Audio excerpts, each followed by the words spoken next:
સુરતના વનિતા વિશ્રામ ગ્રાઉન્ડ ખાતે વાહન વ્યવહાર મંત્રી હર્ષ સંઘવીએ 100 નવી બસોનું લોકાર્પણ કર્યું।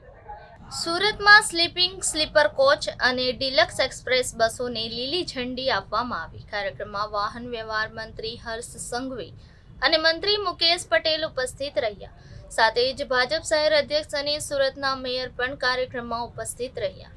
મંત્રી હર્ષ સંઘવી અને મુકેશ પટેલ સહિતના મહેમાનોએ બસોનું પૂજન કર્યું। વાહન વ્યવહાર મંત્રી હર્ષ સંઘવીએ જણાવ્યું કે 13 થી 14 મહિનામાં 1620 બસો રાજ્યના નાગરિકોની સુવિધા માટે શરૂ કરાઈ છે। 27 લાખ મુસાફરો પ્રતિદિન એસટી બસમાં મુસાફરી કરે છે।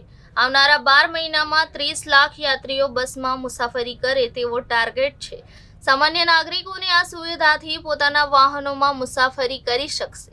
આગામી દિવસોમાં વધુ 500 બસો મુસાફરોની સુવિધામાં રસ્તા પર દોડશે। જોઈને ચહેરા પર સ્મિત જોઈને ખૂબ આનંદ થાય અને તમારો આ ચહેરો હંમેશા આ જ રીતે હસતો રહે તે રીતે આપણે સૌએ સાથે મળીને આગળ વધવાનું છે। તમારા ચહેરા પર ખુશી હોય એટલે રાજ્યના 27 લાખ નાગરિકો જે દરરોજ તમે જે બસ હાકો છો, તમે જે બસની દેખભાલ કરો છો, એ બસમાં સવાર સાંજ પ્રવાસ કરીને પોતાના સપના સાકાર કરતા હોય છે। આજે સુરત શહેર ખાતેથી દક્ષિણ ગુજરાતના અને ખાસ કરીને ગુજરાતના નાગરિકો માટે 100 નવી અત્યાધુનિક બસોનું લોકાર્પણ કરવામાં આવી રહ્યું છે। દાદાની સવારી એસટી અમારી ગુજરાતના ખૂણે ખૂણે ગુજરાતના નાગરિકોને પોતાના ગામથી શહેરો સુધી, મહાનગરો સુધી, પોતાને નોકરી માટે, ધંધાર્થી માટે, ભણતર પ્રાપ્ત કરવા માટે, આ તમામ લોકો જ્યારે ગામથી શહેર તરફ જવાનું હોય, શહેરથી પાછું પોતાના ઘર તરફ વળવાનું હોય ત્યારે એમને કોઈ બી પ્રકારના પ્રાઇવેટ વાહનો ઉપયોગ ના કરવા પડે તે પ્રકારની વ્યવસ્થાઓ આપણે કરવા આગળ વધી રહ્યા છે। કુલ મળાવીને આ 13 મહિનાની અંદર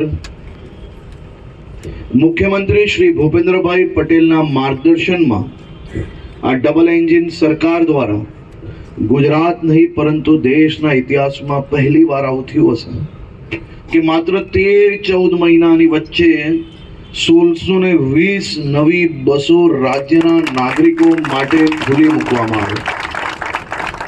આટલા મોટા પાયે એસટી વિભાગમાં ભરતી આવે અને એક સાથે એસટી વિભાગમાં માત્ર 14 મહિનામાં 25 લાખ પેસેન્જરની સામે આજે 27 લાખ પેસેન્જરો દરરોજ એસટીમાં ટ્રાવેલ કરે છે। એ એસટી વિભાગની સૌ ડ્રાઈવરોની, સૌ કંડક્ટરોની અને વિભાગના સૌ અધિકારી કર્મચારીઓની ખૂબ મોટી જીત છે અને આપણે આ ટાર્ગેટ આવનારા 12 મહિનામાં આ 27 લાખનો ટાર્ગેટ આપણે 30 લાખ યાત્રીઓ સુધી પહોંચાડવા માટેનો આપણે જે સંકલ્પ લીધો છે, આ સંકલ્પથી સામાન્ય નાગરિકોએ પોતાના 4 વ્હીલ 2 વ્હીલ પર જવું આવવું નહીં પડે।